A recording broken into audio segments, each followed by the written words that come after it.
For our older audience, you might know Carlos Santana with his famous music, or Santana Lopez from Lee. But today, we will be talking about a different Santana, the 2020 Volkswagen Santana.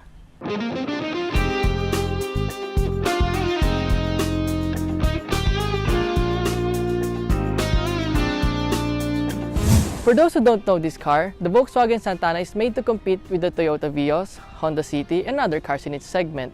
Ang difference lang nito, it is a German brand and it is the most affordable German car in the country. As what I've said earlier, this is a German car, kaya it's just very simple. Dito pa lang sa multi-reflector halogen headlights, straight lines na siya. And then dito sa grille with chrome strips, straight lines din. Also on the bumper, straight lines. And it also has halogen fog lights na acts as cornering lights as well. Overall, yung design niya is simple and straightforward. Just like tong suot ko, simple and straightforward.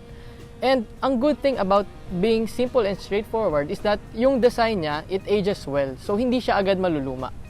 Before we start here on the side, baka magsawa kayo when I always say plain, simple, tas puro horizontal lines.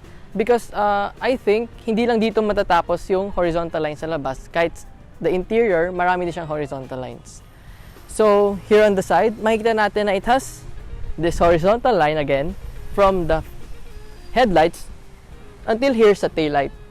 And then it has LED indicators on the side mirrors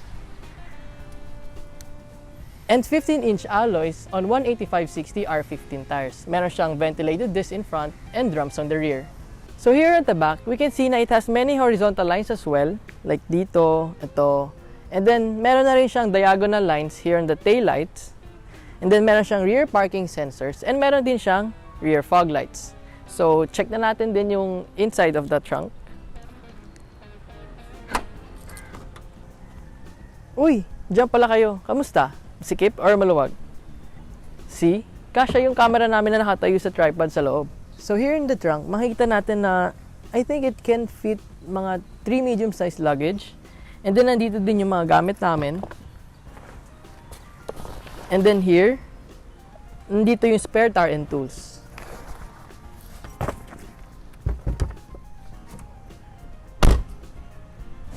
So the VW Santana is powered by a 1.5-liter multi-point fuel injection gasoline engine. It produces 110 horsepower and 150 Nm of torque. And what makes this better is that it is paired to a 6-speed automatic transmission, while other cars in this segment have only 4-speed or CVT. Safety features in the Santana 1.5 MPI SE include dual front airbags, front side airbags, anti-lock braking system, anti-slip regulation, electronic stability program, hill hold control, engine immobilizer, and ISOFIX child seat anchor points.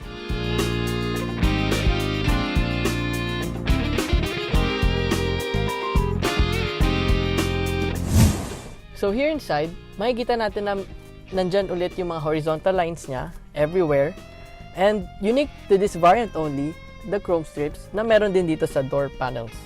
And even though na hard touch plastics ito, it feels very solid.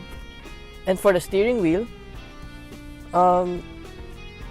although hindi siya leather wrapped, maganda pa rin yung feeling niya. And it is the same as most other VW models. And dito sa side, sa signal stock, meron siyang cruise controls. And dito sa steering wheel, audio and Bluetooth controls. So here in the center stack, this one is an optional blow-punked infotainment system na 7 inches. And you get it when you add 31,000 pesos when you buy this car. And kung hindi naman, you just get the ordinary head unit na hindi touchscreen. So here, the AC controls niya is by knobs only, which is okay naman. And then, meron siyang storage over here. And then, 12-volt power outlet. And then, 2 cup holders. And then, this is the gear shifter for the 6-speed automatic transmission. And then, the parking brake over here. And, meron pa siyang storage dito. Also, meron siyang center armrest. Pero, ang napansin lang namin is that, kapag aakyat mo na to, mahirap siyang gamitin. Kasi tatama ka dito. Pero, this is also useful because pwede mo siyang lagyan ng resibo, pera, and ketchup, pwede din. And pwede mo rin naman siya ma-adjust. Depende sa gusto mong taas, like that, or ganito. So for the seat, it is a leatherette mixed with fabric, which is good dahil pag mainit, mas mabilis siyang lumamig. And then, the things na medyo hindi okay sa amin is that itong USB port niya for the infotainment system is nandito sa loob ng glove compartment. And mahirap siya gamitin kasi number one, aabutin mo pa and then minsan it's dangling lang. And then for the cup holders, so kahit yung cups na with straws, hindi siya kasya dito, tumatama yung straws. And syempre gusto ko rin naman na kasya yung bottle ko dyan, pero yun nga, hindi siya magkakasya. But thankfully, dito sa door panels, kasya na yung malaki kong bottle, which is the first sa mga na-review ko. As expected, there's nothing much back here. Meron siyang storage dito sa likod ng front passenger seat, isofix anchor points, storage dito sa center, and then lights above here. And before I forget, meron siyang power sunroof, which helps in letting the light in dito sa cabin, which is a plus para sa segment na ganito.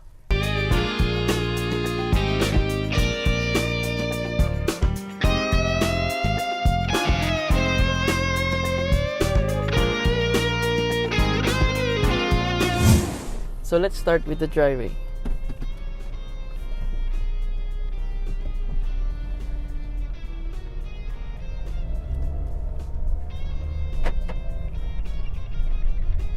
So first, we noticed that most of our viewers are not yet subscribed in our YouTube channel. So please help us by clicking the subscribe button and the notification icon to be updated.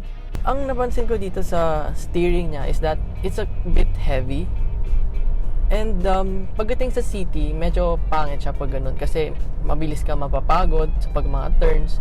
Pero pagdating naman sa highway, it's good dahil talagang mafe-feel mo yung saan kang direction papunta and it's really planted. And okay yung acceleration niya thanks to the 6-speed automatic transmission na unlike sa other sasakyan sa segment niya, which like Toyota Vios and Honda City, mostly puro 4-speed lang sila or CVT. The engine sound is it's good, hindi siya malakas, hindi rin siya gaano pumapasok dito sa cabin because thanks to the 6-speed automatic transmission, kaya very quiet lang naman siya. So the ride comfort of the Santana is good.